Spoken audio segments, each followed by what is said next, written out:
দাড়ি রেখে Islamic scholar সেজে আপনার সাধারণ আমল না, আমরা সবাই জানি আশহাদু আল্লা ইলাহা ইল্লাল্লাহ ওয়া আশহাদু আন্না মুহাম্মাদান আবদুহু ওয়া রাসূলুহু, এই কালেমাটি পাঠ করে মুসলমান হওয়ার পর সর্বপ্রথম যেই ইবাদতটি আমাদের উপরে ফরজ হয়ে দাঁড়ায় সেই ইবাদতটির নাম হচ্ছে নামাজ। জোরে হবে না সুবহানাল্লাহ। ঈমানের পরে প্রথম ফরজ হয়ে দাঁড়ায় ওই ইবাদতের নাম হচ্ছে নামাজ। আজকে নামাজকে নিয়ে দ্বন্দ্ব করা হয়েছে না হয়নি? একটু জোরে বলেন। এই নামাজকে নিয়ে মারামারি করে দেওয়া হয়েছে। আরে নামাজ তো নামাজ। একটা লোক যখন কবরস্থানে যাবে জানাজার নামাজ পড়বে, জানাজার নামাজকে নিয়ে মারামারি আছে, জানাজার পরে দোয়াকে নিয়ে মারামারি আছে, মানুষকে দাফন করার পরে দোয়াকে নিয়ে মারামারি আছে, মাটি দেওয়ার সময় দোয়া করাতে ফিতনা সৃষ্টি করা হয়েছে। আজকে মুসলমানদের মধ্যে ফিতনা শুধু বাড়িতে নাই, রাস্তাঘাটে নাই, মসজিদে গেলে ফিতনা দেখতে পাওয়া যায়, কবরস্থানে ফিতনা দেখতে পাওয়া যায়, ঈদগাহতে ফিতনা দেখতে পাওয়া যায়। আপনি যে কোনো জায়গাতে যাবেন মুসলমানদের মধ্যে শুধু ফিতনাই দেখতে পাওয়া যায়। আছে না নাই বাবা? জোরে বলেন আছে না নাই? আরে নামাজের বাইরে তো বাইরে, নামাজে যখন দাঁড়ায় তখনই ফিতনা চালু, মানুষ তখনই ফিতনা চালু। এখন ফিতনা কি তৈরি করা হয়েছে, সৃষ্টি করা হয়েছে? একজন স্কলার ব্যক্তি বক্তব্য দিচ্ছে যে নামাজে মুখে নিয়াত উচ্চারণ করা বিদআত। মুখে নিয়াত করা কি বিদআত? কেন বিদআত? বলছে রাসূলের পাক মুখে উচ্চারণ করেননি। একটি কথা মনে রাখবেন, আমি হাদিস শরীফ পাঠ করলাম, ইন্নামাল আমালু বিন্নিয়াত, প্রত্যেক কর্মের ফল হচ্ছে তার নিয়তের উপরে। রাসূলের পাক সাল্লাল্লাহু আলাইহি সাল্লাম বলেন, যদি কোনো ব্যক্তি দুইমুখী হয়, তার অন্তরে কিছু, মুখে অন্য কিছু, ওই ব্যক্তির উপরে আল্লাহর লানাত বর্ষিত হয়। যদি কোনো ব্যক্তির জবানে কিছু থাকে, অন্তরে আরেক অন্য কিছু থাকে, ওই ব্যক্তির উপরে আল্লাহর লানাত নাজিল হয়। উদাহরণস্বরূপ বলে দিচ্ছি, একজন ব্যক্তির নামাজ পড়তে যাচ্ছে, মুখে বলছে আমি আল্লাহর জন্য ইবাদত করতে যাচ্ছি, নামাজ পড়তে যাচ্ছি, অন্তরে আছে যেন আমার গ্রামের প্রধান আমাকে নামাজি বলে, মেম্বার নামাজি বলে, গ্রামবাসীরা নামাজি বলে, আত্মীয় স্বজনরা নামাজি বলে, তাহলে ওই নামাজির অন্তর আর মুখ আলাদা হলো কি হলো না? জোরে বলেন, আলাদা হলো কি হলো না বাবা? একজন ব্যক্তি মুখ দিয়ে বলছে আমি নামাজ পড়তে যাচ্ছি, কার জন্য? আল্লাহর জন্য। কারণ আল্লাহ আমাকে সৃষ্টি করেছেন, একমাত্র আমার মাবুদ হচ্ছে আল্লাহ, আমার খালিক হচ্ছে আল্লাহ, আমার রহমান হচ্ছে আল্লাহ, আমার সাত্তার হচ্ছে আল্লাহ, আমার গাফফার হচ্ছে আল্লাহ। তো আমি যে ইবাদত করতে যাচ্ছি একমাত্র আল্লাহকে সাজদা করতে যাচ্ছি, আল্লাহ ছাড়া আমি কাউকে সাজদা করব না। আর অন্তরে নিয়ত এটা আছে, মনে মনে বলছে, অন্তরে নিয়ত আছে আমাকে যেন আমার গ্রামের লোক নামাজি বলে, আমার ইমাম সাহেব যেন নামাজি বলে, দোকানদার নামাজি বলে। তাহলে মুখ আলাদা, অন্তর আলাদা হলো কি হলো না? আর এই রকম লোকের ব্যাপারে আমার নবী সাল্লাল্লাহু আলাইহি সাল্লাম বলেছে যে যেই ব্যক্তির অন্তর আলাদা, মুখ আলাদা থাকবে, এই ব্যক্তির উপর আল্লাহর লানাত নাজিল হয়। এই ব্যক্তি মুনাফিক, মুমিন হতে পারে না। জোরে বলুন সুবহানাল্লাহ। তার কারণে একজন মুসলমান যখন নামাজ পড়তে যাবে, একটি কথা মনে রাখবেন, মুখ দিয়ে নিয়াত উচ্চারণ করা ওয়াজিব না, ফরজ না, বরং অন্তরের নিয়তটাই হচ্ছে ফরজ। কোন ব্যক্তি যদি অন্তরের নিয়ত করে নাই, নামাজ তার হয়ে যাবে, কারণ নিয়ত করা ফরজ, ওটা অন্তরের নিয়ত। কিন্তু আপনি যখন মুখ দিয়েও নিয়ত উচ্চারণ করে নেবেন, মুখে নিয়ত উচ্চারণ করাকে মুহাদ্দিসিনে কেরাম, মুফাসসিরিনে এজাম স্পষ্ট ভাষায় ফতোয়া দিয়েছেন যে মুখ দিয়ে নিয়ত উচ্চারণ করা মুস্তাহাব এবং সুন্নাত। জোরে বলতে হবে সুবহানাল্লাহ, সুবহানাল্লাহ। বেশক আমার অন্তরে আছে আমি নামাজ কায়েম করছি, নামাজ পড়তে যাচ্ছি, মুখ দিয়ে যখন কথাটি উচ্চারণ করে নিলাম, মুখ আর অন্তর এক হয়ে গেল।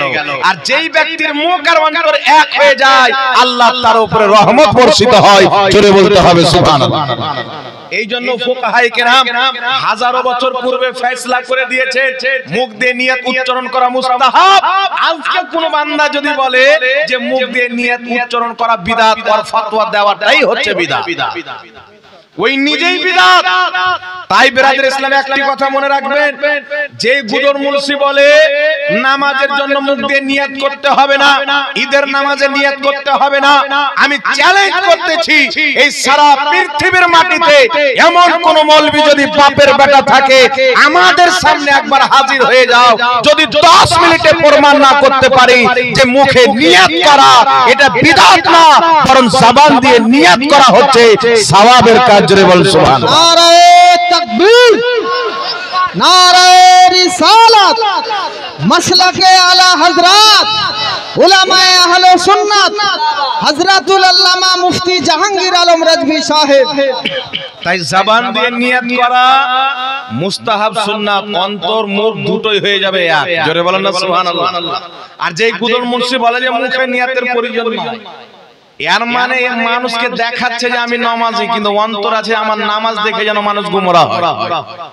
মানে মুখ আলাদা অন্তর আলাদা, এই রকম লোকের নামাজ আল্লাহর দরবারে কবুল হয় না। আপনার ভিতর যেমন বাইরেও তেমন হতে হবে। জোরে বলেন সুবহানাল্লাহ। বুঝতে পারছেন? তার কারণে মুখের নাম নিয়ত করা কি মুস্তাহাব। যারা মুখে নিয়ত করবে তাদের সওয়াবে বৃদ্ধি হয়ে যাবে, সওয়াবটা বেড়ে যাবে। জোরে বলেন সুবহানাল্লাহ। এইবার চলে আসেন বিরাদর ইসলাম, প্রথমে নিয়ত নিয়ে যা ঝামেলা হলো, এখন আরেকটা ঝামেলা হয়ে গেল হাত তোলা নিয়ে। কেউ বলছে আল্লাহু আকবার, কেউ বলছে আল্লাহু আকবার, কেউ বলছে আল্লাহু আকবার, মানে কেউ একটু চাড়ছে, কেউ আরেকটু চাড়ছে, কেউ একটু চাড়ছে না। কি বলেন? এই নিয়ে ঝামেলা আছে না নাই? শুনেন, এখান পর্যন্ত হাত যারা তুলে হাদিস চাইবেন আপনাকে হাদিস দিয়ে দিবে।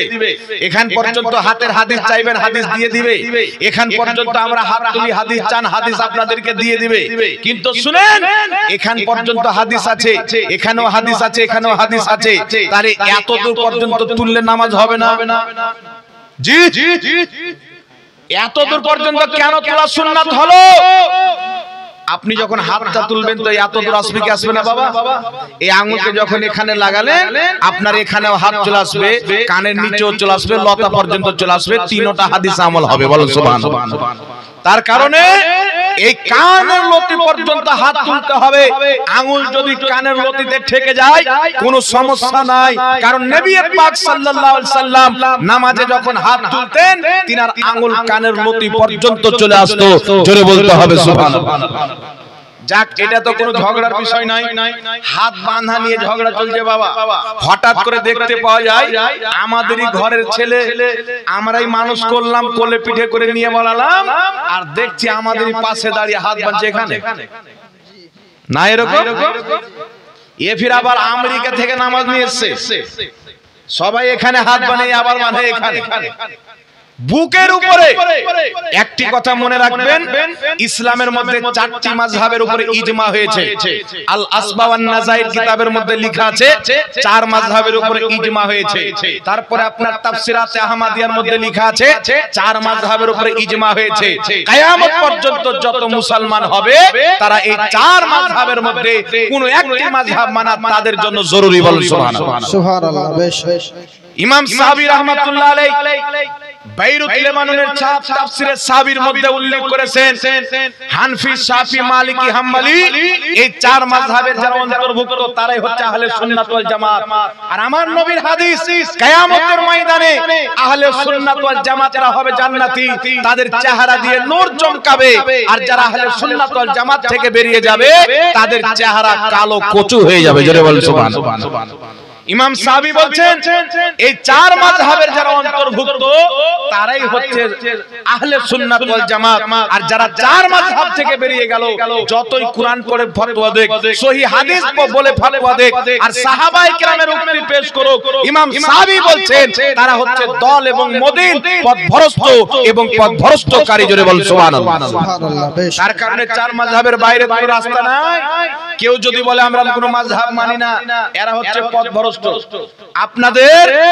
আপনাদের মুর্শিদাবাদের মাটিতে আপনাদের পাশে হবে জলঙ্গি থানা, নাই পাশে একটা বিমল দাসের বেটা তিরঙ্গা দাস বেরিয়েছে, নাম শুনেছেন?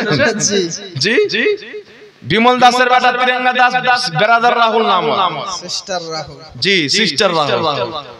এই লোকটা মাঝে মাঝে আলিম ওলামাকে চ্যালেঞ্জ করে, এটা কিয়ামতের আলামত। আর চ্যালেঞ্জ করবে কাকে? বাংলাদেশের মৌলবীকে, ভারতের মৌলবীকে না। বাংলাদেশের মৌলবীকে চ্যালেঞ্জ করবে, আলাউদ্দিন জিহাদিকে, শহীদুল্লাহ বাহাদুরকে, আরো যারা আছে বাংলাদেশের মৌলবী তাদেরকে চ্যালেঞ্জ করে। এইবার ওই ব্যক্তি চ্যালেঞ্জ করেছিল, 10 জন ব্যক্তি সম্ভবত নাম নিয়েছিল, 5 জন দেওবন্দি মতের আর 5 জন আমাদের সুন্নি জামাত, 10 জন মুফতির নাম নিয়ে চ্যালেঞ্জ করেছিল। তো এই 10 জনের মধ্যে কেউ আর চ্যালেঞ্জ অ্যাকসেপ্ট করেনি।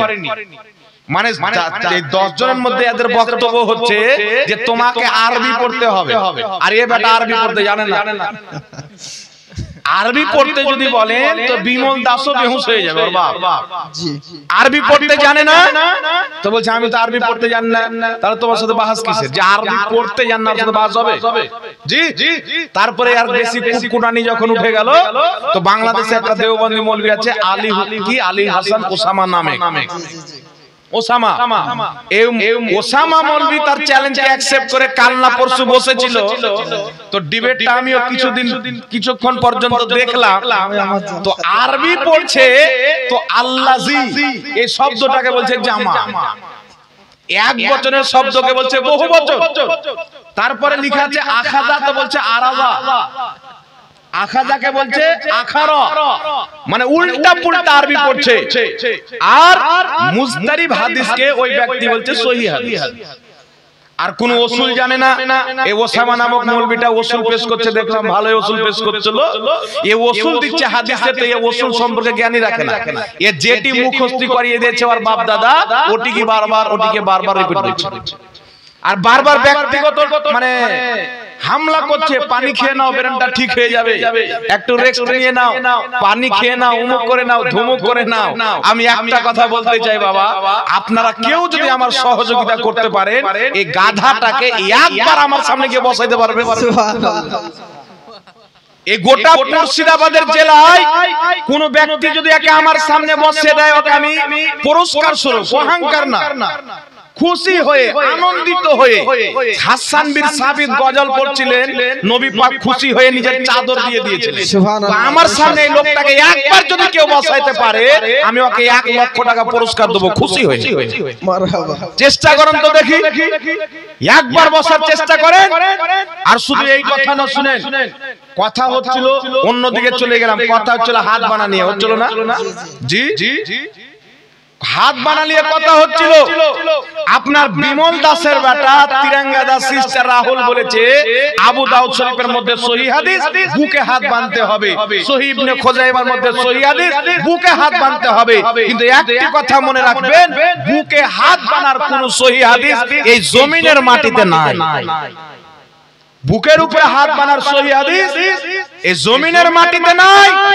আমি নাম নিয়ে চ্যালেঞ্জ করছি ব্রাদার রাহুলকে, বিমল দাসের বেটা তিরঙ্গা দাসকে, তোমার যদি হিম্মত থাকে, যদি ক্ষমতা থাকে, একবার আমার সামনে চলে এসো ফেস টু ফেস, আর তুমি একটা সহিহ হাদিস দেখিয়ে দাও, আমি তোমাকে 5 লক্ষ টাকা পুরস্কার দিতে রাজি। সুবহানাল্লাহ, সুবহানাল্লাহ, মাত্র একটা সহিহ হাদিস আমার চ্যালেঞ্জ থাকলো আছে। ও যদি বলে যে জাহাঙ্গীরকে কটা লোক চিনে, ওর সাথে বসবো না, আরো বড় মৌলবি লাগবে, তো যেটা চাইবে মৌলবি ওটাই পেশ করবো, বস। যেটা মৌলবি লাগবে ওটাই দেবো, বস। আগে জাহাঙ্গীরের সামনে বসলে তো পায়জামা ঢিল হয়ে যাবে, তাহলে আমাদের শিক্ষকদের সাথে পারবে বাবা? জি। বুকের উপরে হাত বাঁধার কোনো হাদিস নাই। আহলে হাদিসদের মতে জয়ীফ হাদিসে আমল করাকে তারা হারাম বলেছে, তারা নাজায়েজ বলেছে, তারা বিদআত বলেছে। তাদের ফতোয়া অনুযায়ী বুকের উপরে হাত বাঁধা হারাম প্রমাণিত হবে, এটা কোনোই মতে বৈধ প্রমাণিত হবে না। তাদের ফতোয়া অনুযায়ী বুকে হাত বাঁধা হারাম। কেন জানেন? নবীর নাম চুমুন দেওয়া তারা কি বলে বাবা? হারামও বলে কি বলে না? বলে কি বলে না? কবরস্থানে বলছে নবীর নাম শুনে বিরুদ্ধ আঙ্গুল চুমুন দিয়ে চোখে লাগালে, তো আল্লাহর নাম শুনে কেন চুমুন দাও না? তা আমি একটা উত্তর দিয়েছিলাম, আজকেও বলে দিই, তুমি তোমার বাপের পেট থেকে কেন হলে না, মায়ের পেট থেকে কেন হলে না? কি বলে? জি বেশক, কেন তাই? হ্যাঁ, মায়ের পেট থেকে বাচ্চা কেন হয়েছে? তুমি তোমার বাপের পেট থেকে হতে। তো একটা উত্তর দিবে যে বাপের পেটে কি আল্লাহ সিস্টেম রেখেছে? সিস্টেম তো মায়ের পেটে আছে। তো আল্লাহর নাম চুমা দেওয়ার সিস্টেম তো শরীয়তে নাই, নবীর নাম চুমন দেওয়ার সিস্টেম আছে। তাই নবীর নাম চুমন দিই, নবীর নাম চুমার দলিল আছে, আল্লাহর নাম চুমন দেওয়ার কোনো দলিল নাই, কেউ চুমন দেয়নি, চুমন দিতে বলেনি, তাই দিই না। নবীর নাম চুমন দেওয়ার দলিল আছে, তাই দিই। জোরে বল সুবহানাল্লাহ। জি, একটা দলিল দিয়ে একটু লক্ষ্য করে শুনবেন বাবা, একটু লক্ষ্য করে শুনবেন। কোন ব্যক্তি যদি নবীর নাম চুমন দিলে জাহান্নামে যাবে মনে করে, ওই ব্যক্তি নিজেই বিদাতি, নিজেই জাহান্নামী। একটি দলিল দিচ্ছি শুনেন। মুসনাদুল ফিরদাউসের মধ্যে হাদিস, মাকাসিদুল হাসানার মধ্যে ইমাম সাখাবী হাদিসটি লিখেছেন। বেলাল রাদিয়াল্লাহু তাআলা আনহু আযান দিচ্ছেন, হযরতে আবু বকর সিদ্দিক যখনই নবীর নাম শুনলেন আযানে বিরুদ্ধ আঙ্গুল দিয়ে চুমন দিয়ে চোখে মাসা করলেন, দ্বিতীয়বার চুমন দিয়ে চোখে মাসা করলেন, দোয়া পাঠ করলেন, কুররাতু আইনি বিকা ইয়া রাসূলুল্লাহ আল্লাহুম্মা তিনি বিসসামি ওয়াল বাসার। হযরতে বেলাল যখন এই কাজটি করলেন, রাসূল করিম সাল্লাল্লাহু তাআলা আলাইহি ওয়া আলিহি ওয়াসাল্লাম তিনার এই কর্মটিকে নিজের চক্ষু দ্বারা দেখতেছিলেন। আযান যখন শেষ হলো, রাসূল পাক বললেন, আবু বকর তুমি এই কাজটি কেন করলে? হযরতে আবু বকর সিদ্দিক বলেছিলেন, আপনার মহব্বতে করেছি। বল সুবহানাল্লাহ। আমার নবী বলেছিলেন, আবু বকর তুমি আমার মহব্বতে যে কাজটি করেছো, কিয়ামতের সকাল পর্যন্ত আমার যেই উম্মত আমার নামকে শুনবে, আমার নামকে নিবে, তারপর নিজের বিরুদ্ধ আঙ্গুল চুমন দিয়ে দুই চোখে মাসা করবে, আমি মুহাম্মদ রাসূলুল্লাহ কিয়ামতের ময়দানে আমার শাফাত তার জন্য হালাল হয়ে যাবে। বল সুবহানাল্লাহ। নারে তাকবীর, নারে রিসালাত, আজমতে মুস্তাফা, শানে মুস্তাফা। এই হাদিসটিকে আজ পর্যন্ত কোন ইমাম জাল বলেননি। এই হাদিসটিকে উল্লেখ করে ইমাম মুল্লা আলী কারি রাহমাতুল্লাহ আলাইহি নিজের কিতাব আসরারুল মারফুর মধ্যে স্পষ্ট বলেছেন, যেহেতু এই হাদিসের সনদ হযরতে আবু বকর সিদ্দিক পর্যন্ত মারফু সূত্রে প্রমাণিত, তার কারণে আবু বকর সিদ্দিক থেকে যেহেতু প্রমাণিত, আমল করার জন্য এতটুকুই যথেষ্ট। জোরে বল সুবহানাল্লাহ। এক ইমাম মুল্লা আলী কারির বক্তব্যকে ইমাম আজলুনী রাহমাতুল্লাহ আলাইহি নিজের কিতাব কাশফুল খাফার মধ্যে উল্লেখ করে বলেছেন, এই হাদিসের সূত্র যেহেতু আবু বকর সিদ্দিক থেকে প্রমাণিত, আবু বকর সিদ্দিক নবীর নাম শুনে বিরুদ্ধ আঙ্গুল চুমন দিয়ে চোখে লাগিয়েছেন, তাই ইমাম মুল্লা আলী কারি বলছেন এই হাদিসের উপরে আমল করা জায়েজ আছে। ইমাম আজলুনী ইনার জায়েজ বলাকে সমর্থন করেছেন। জোরে বলুন সুবহানাল্লাহ। তার কারণে জগৎ বিখ্যাত ফকিহ ইমাম ইবনে আবিদিন শামী রাহমাতুল্লাহ আলাইহি ইমামুল ফুকাহা নিজের কিতাব ফাতাওয়া শামীর মধ্যে উল্লেখ করেছেন, নবী মুস্তাফার নাম শুনে বিরুদ্ধ আঙ্গুল চুমন দিয়ে চোখে যেই ব্যক্তি লাগাবে, এই কাজটি করা হলো মুস্তাহাব, আর যেই ব্যক্তি এই কাজ করবে রাসূল পাক বলেছেন আমি তার নেতা হয়ে তাকে জান্নাতে নিয়ে যাব। বল সুবহানাল্লাহ। তার কারণে জগৎ বিখ্যাত কিতাব তাহতাবি আলা মারাকিল ফালার মধ্যে লেখা আছে, আরবি পিওর কিতাব স্পষ্ট লেখা আছে, যেই ব্যক্তি নবীর নাম শুনবে বিরুদ্ধ আঙ্গুল চুমন দিয়ে চোখে মাসা করবে, ওই ব্যক্তি অবশ্যই নেকি পাবে। এই কর্মটি করা হচ্ছে মুস্তাহাব। জোরে বল সুবহানাল্লাহ। তার কারণে ইমাম মুল্লা আলী কারি রাহমাতুল্লাহ আলাইহি বিখ্যাত মুহাদ্দিস, তিনাকে সবাই মুহাদ্দিস হিসাবে মানে, তিনি নিজের কিতাব শারহে নুকায়ার মধ্যে লিখতেছেন, নবীর নাম শুনে বিরুদ্ধ আঙ্গুল চুমন দিয়ে চোখে লাগানো মুস্তাহাব। জগৎ বিখ্যাত কিতাব তাফসীরে জালালাইন, ইমাম জালালউদ্দিন সুয়ুতীর লেখা কিতাব, এই তাফসীরে জালালাইনের কুরআন পাকের 22 পারা 26 নম্বর আয়াতের মধ্যে, কুরআন পাকের 22 পারার মধ্যে একটি আয়াত রয়েছে, 56 নম্বর আয়াত সম্ভবত। আয়াতটি সূরার নাম হচ্ছে সূরাতুল আহজাব, ইন্নাল্লাহা ওয়া মালাইকাতাহু ইউসাল্লুনা আলান নবী। এই আয়াতের তাফসীর করতে গিয়ে মুহসি হাসিয়াতে লিখেছে, নবীর নাম শুনে বিরুদ্ধ আঙ্গুল চুমন দিয়ে চোখে লাগানো মুস্তাহাব কাজ, সওয়াবের কাজ। একটু জোরে বলতে হবে সুবহানাল্লাহ। সুবহানাল্লাহ, সুবহানাল্লাহ। তার কারণে বিরাদর ইসলাম একটা দুটো না, অসংখ্য দলিল রয়েছে। যুগ যুগ থেকে মানুষ নবীর নাম শুনলে আদবের চুমন দিয়ে চোখে লাগায়, তারা কি জাহিল ছিল? কিনারা মূর্খ ছিলেন না? বড় বড় ফুকাহা, বড় বড় মুহাদ্দিস, বড় বড় ইমাম ফয়সালা দিয়ে গেছেন, নবীর নাম শুনে বিরুদ্ধ আঙ্গুল চুমন দিয়ে চোখে লাগানো মুস্তাহাব। যারা এই কাজটা করবে তারা নেকি পাবে, সওয়াব পাবে, নবী মুস্তাফা তার লিডার হয়ে জান্নাতে নিয়ে যাবে। জোরে বলুন সুবহানাল্লাহ। নবীর শাফাত হালাল হবে। তাহলে আপনি বলেন তো এই কর্মটা করা যাবে কি যাবে না? জোরে বলেন। যারা বলে করা যাবে না, একটা দলিল জানোয়ার বাপ পর্যন্ত দিতে পারবে না। যত চিল্লাচ্ছে কলকাতার ভেড়া আর বর্ধমানের একটা পোল্ট্রি মুরগি, সাউকাত জোলার বেটা গলা ফেড়াও নবীন কঠিন নাটক নাটক। জি, ওর চেহারা দেখলে মনে হবে একবার হুলমান যখন বাড়ির উপর দৌড়াদৌড়ি করবে, সামনে কলা দেখলে মুখটা এরকম এরকম করবে। একটা বক্তব্য শুনে দেখছি যে ইয়া নবী সালাম আলাইকুম, ইয়া নবী সালাম আলাইকুম, মানে ওর মুখটাই বানাচ্ছে যে আমি ভাদর মাসের কুকুর লোক। জি জি, কোন ফাতোয়া যদি তো নাজায়েজ বলে তো ফাটাং করে নাজায়েজ বলে দে, তো মুখটাকে 12 ভাতারি করে জি, আর প্রমাণ করবে যে আমি একটা ছক্কা লোক, বেশ্যা লোক, আর ওর পুরো ক্যারেক্টার একবার বেশ্যার মতন করে মানুষকে গোমরা করতে চায়।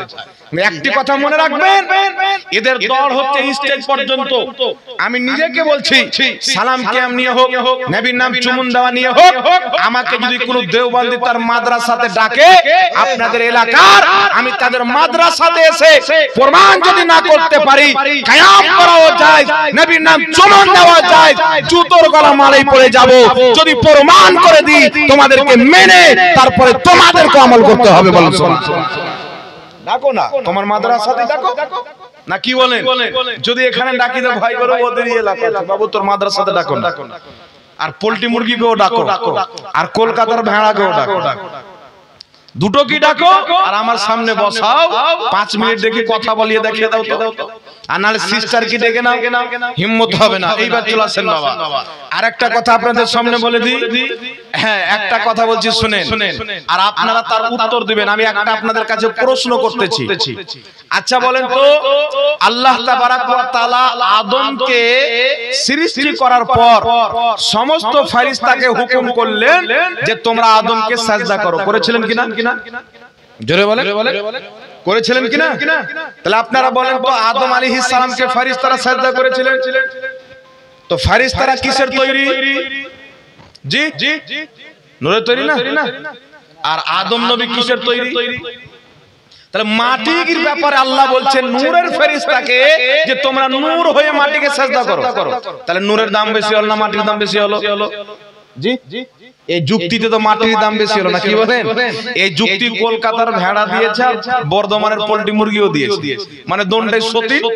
100 দিনের খবর আর 100 দিন জানে। ও দুইজনে এই যুক্তি দিয়েছে, ফেরেশতারা নূরের তৈরি, আদম মাটির তৈরি।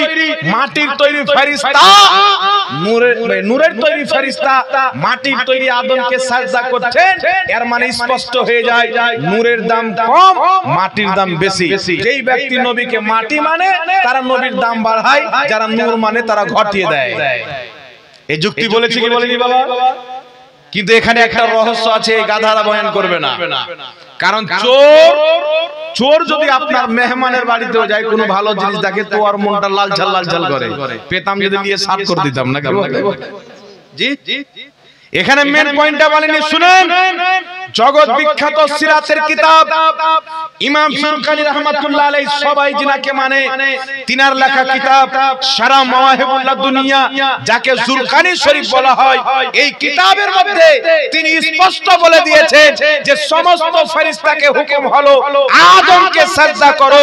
এই জন্য হুকুম হয়েছিল যে আদমের পেশানিতে নূরে মুস্তাফা চমকিছিল। জোরে বলো সুবহানাল্লাহ, সুবহানাল্লাহ, সুবহানাল্লাহ। আদমের পেশানিতে কি ছিল?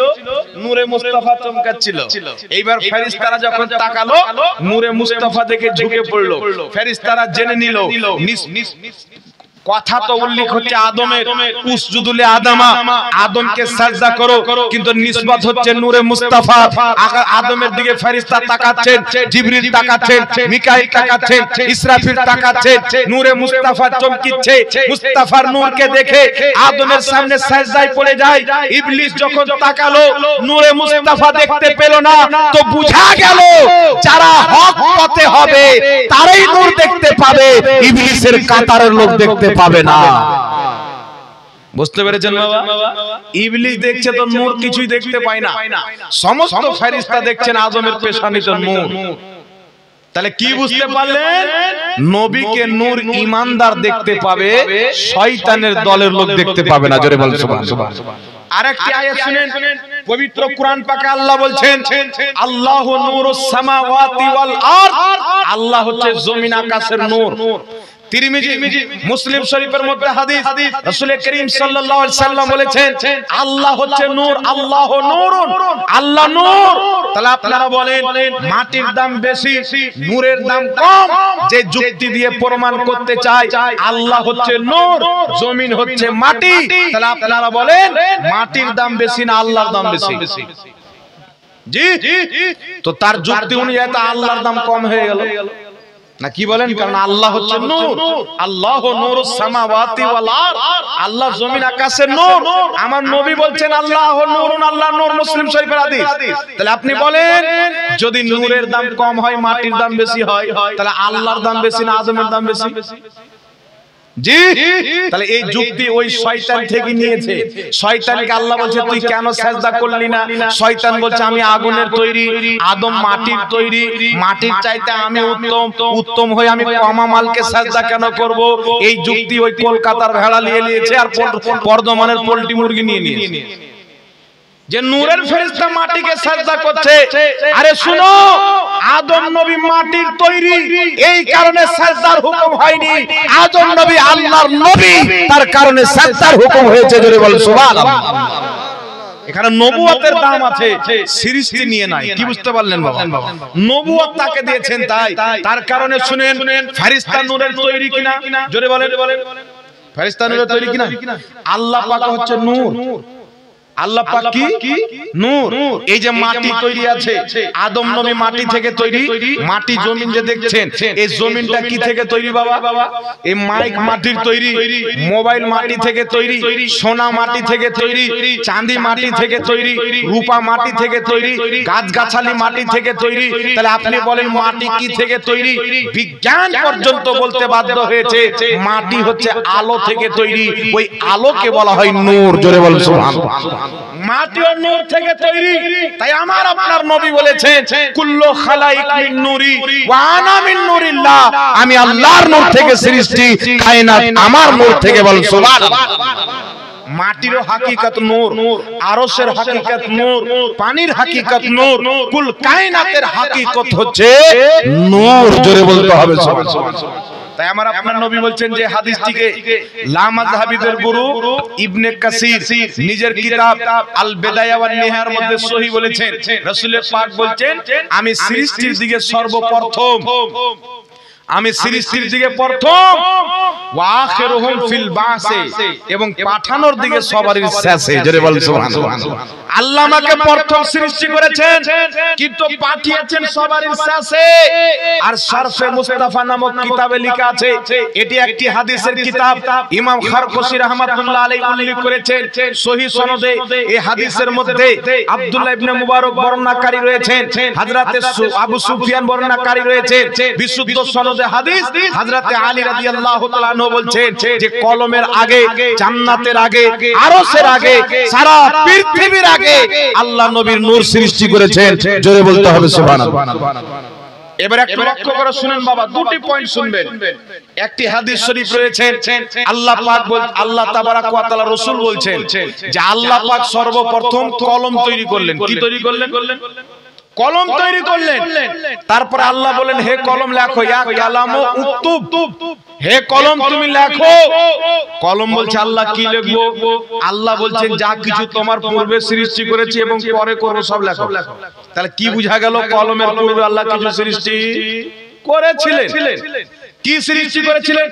হাদিস শরীফের মধ্যে এসেছেন আল্লাহ পাক বলছেন প্রথম আমি আকল তৈরি করেছি, প্রথম আল্লাহ পানি তৈরি করেছেন, প্রথম আল্লাহ কলম তৈরি করেছেন, প্রথম আরশ তৈরি করেছেন, প্রথম নবীর নূর তৈরি করেছেন। কয়েকটি জিনিসকে আল্লাহর রাসূলুল্লাহ হাদিসের মধ্যে প্রথম বলেছেন। এর ফয়সালা হাজারো বছর পূর্বে হয়ে গেছে।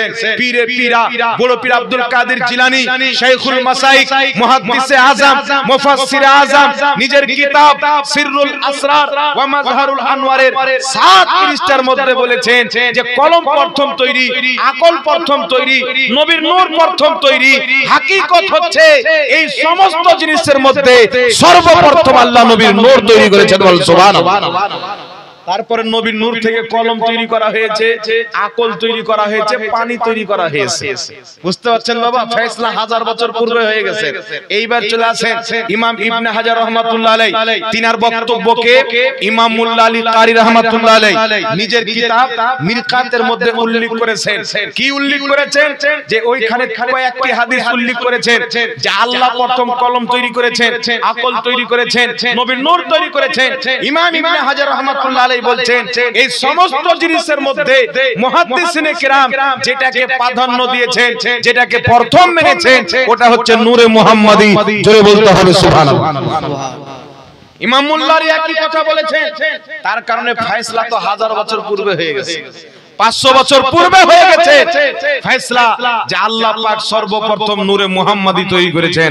একটু জোরে বলতে হবে সুবহানাল্লাহ। তার কারণে নবীর নূরের হাদিসকে আহলে হাদিসদের গুরু ইবনে কাসির সহিহ বলেছেন, নাসিরউদ্দিন আলবানী সহিহ বলেছেন। এমন কি যে নবী মুস্তাফার নূর প্রথম তৈরি তাবলীগী জামাতের মুজাদ্দিদ আশরাফ আলী থানভী নিজের কিতাব নাসরুত তিবের 11-12 পৃষ্ঠার মধ্যে লিখেছেন আল্লাহ তাবারাক ওয়া তাআলা সর্বপ্রথম আপন নূর হতে মুস্তাফার নূর তৈরি করেছেন। জোরে বল সুবহানাল্লাহ। বিষয়টা স্পষ্ট ভাবে প্রমাণিত। বাকি যেইগুলো কোরআন পাকের আয়াত দিয়ে মানুষকে পথভ্রষ্ট করতে চায় যে নবী তো মানুষ, তো মানুষ বললেই মাটির তৈরি, এটা কোন হাদিসে আছে? আল্লাহ বলেছেন যে আমি প্রত্যেক মানুষকে মাটি দিয়ে তৈরি করেছি বলেছে? একটা আয়াত দেখাও, একটা হাদিস দেখাও। দেখাতে পারা যাবে না। আল্লাহ যেখানে বলেছেন নবী পাককে মানুষ, আমাদের আকীদা, আমাদের বিশ্বাস প্রত্যেক নবী মানুষ ছিলেন। জোরে বলেন। প্রত্যেক নবী কি ছিলেন বাবা? মানুষ ছিলেন। আমরা যেটাকে মানি যে নবীর নূর প্রথম তৈরি, ওটা হচ্ছে নবীর নূর, আত্মাকে আল্লাহ প্রথম তৈরি করেছেন। জোরে বলতে হবে সুবহানাল্লাহ। তারপরে নবী মুস্তাফার দেহকে আল্লাহ তাবারাক ওয়া তাআলা জান্নাতি নূরের মাটি দিয়ে তৈরি করেছেন।